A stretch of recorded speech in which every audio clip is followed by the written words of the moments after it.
Greetings, my beloved Ray. Tell me, please, how often do you look for yellow price tags when you enter a store? How often do you deny yourself the pleasure of buying something that will bring you positive emotions? How often does a toad impose itself on your companions? You are desperately looking for a way to stop making ends meet, but the more you try, the more the vice tightens. And even in moments of unexpected financial well-being, everything suddenly goes to hell and unforeseen expenses arise. Neighbors drown you, equipment breaks down, or completely unpredictable and absurd expenses appear, and you watch with regret how money seeps through your fingers and waves your hand. Familiar? Why is this happening and what to do about it? Let's figure it out. Your life is a huge vessel in which you put everything that has ever surrounded you. At what for life there is no difference whether it was an inanimate object, a person, or an event. It will be a moment or an emotion. Life diligently fills itself up and unloads dividends on you in the form of memories, attitudes, and a sense of fullness. When your vessel is full of everything, when there is very little space left in it, you go to the top 5 and without regret buy your hair tweezers at a stock of 3 for the price of 1 and tamp it with your foot into your sacred vessel of life. There is no more space in it. And everything freezes. There is no place for the material and no place for events and emotions. Life is packed to capacity, and from that moment on, a routine begins that quietly eats you up from the inside. Remember the last time you were happy, and what did you fill your vessel with then? Were you then interested in sales, fake smiles, or imposed events? Could you afford then to exchange your happiness for this? Your routine does not dissolve for 2 reasons. The first reason was voiced above. You just fill your vessel with rubbish, grabbing unnecessary things from the shelves, communicating with hated people, and attending various events that make you sick. The second, more interesting reason is the level of your negativity in relation to your own space. Let's see what level you are right now. So level 5 is the highest level of negativity. You have this level if you consider the people around you below you, indiscriminately, just a common mass. If you've recently been in an accident, been in jail, or come out of a toxic relationship and haven't worked through the trauma. And most importantly, if you have an incurable disease.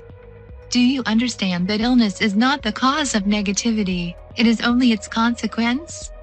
Of course, yes. You have a 4th level of negativity. If you often get sick, various troubles happen to you, and sometimes it would seem out of nowhere.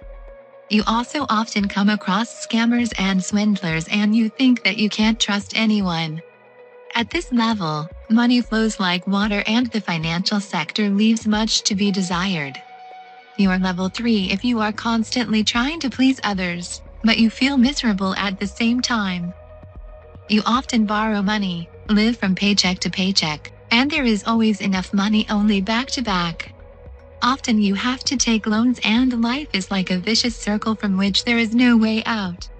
However, at this level, everything that concerns personal relationships no longer suffers. You are surrounded by friends and loved ones. You have a happy family and stable relationships. Now the most important levels on which you will calm down your soul and body. The second level of negativity is that you are optimistic about people and perceive troubles as a lesson in life. You never get hung up on negative events. You smile a lot from the inner feeling of happiness of yourself and rejoice in the little things. You already have enough money, you can afford more than others, but at the same time you still cannot earn more. The plank is locked. You are at the first level if you do what you love or have a favorite job and a favorite hobby. You are always lucky. 90% of the time you are in a good mood, you are open to the world and trust it. You have more than enough money at this level. There is another level, the highest.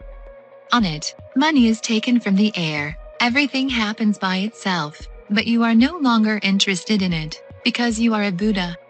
Please put a pause and write to me what level you are at the moment, and more importantly, what level is your environment. It is very interesting to me. What to do with it?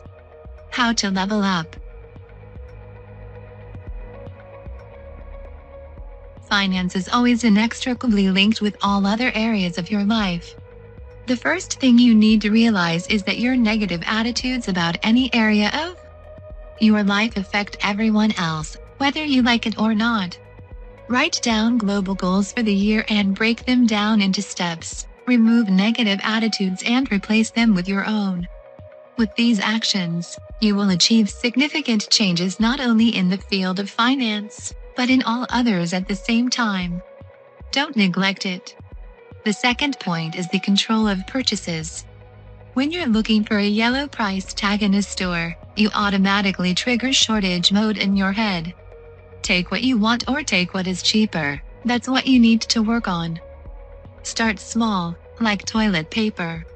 Allow yourself to buy the best paper in the store. Leave everything else as is. When you get used to this purchase, change one more thing. And so gradually you will replace your thinking from lack to abundance, and you will be surprised that, oddly enough, you will have enough for everything. The third point is getting rid of trash. There is a video about this on the channel. Look, if you haven't seen it, I'll leave the link in the description. Do not forget that not only rubbish things, but also rubbish events and even rubbish people can litter the space and not let something new into it. We put things in order.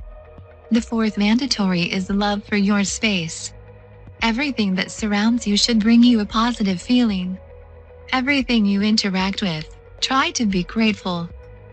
No one is ready to love, care for and fill your space except you, and most importantly, no one is obliged. Your positive depends solely on you. And the fifth rule, always say what you don't like.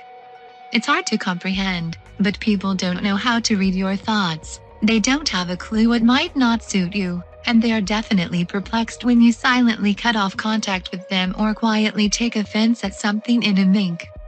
Everyone on earth has his own world, and for everyone something is acceptable and not acceptable, only his own. Each of us has his own set of tools. But we are mistaken when we think that our set of tools is obvious to others. Moreover, it simply must be the same for others, and everyone should understand you. Just talk about what you don't like. Do not shout and do not prove, but simply designate. And that's it. You are already abundant. Everything is already at your doorstep. It remains only to learn to accept it from the universe. You deserve all the blessings on this planet. You are able to create all the conditions for yourself. Your happiness already shines in you. Just accept it. Hug you. Take care of yourself, Ray. Love you.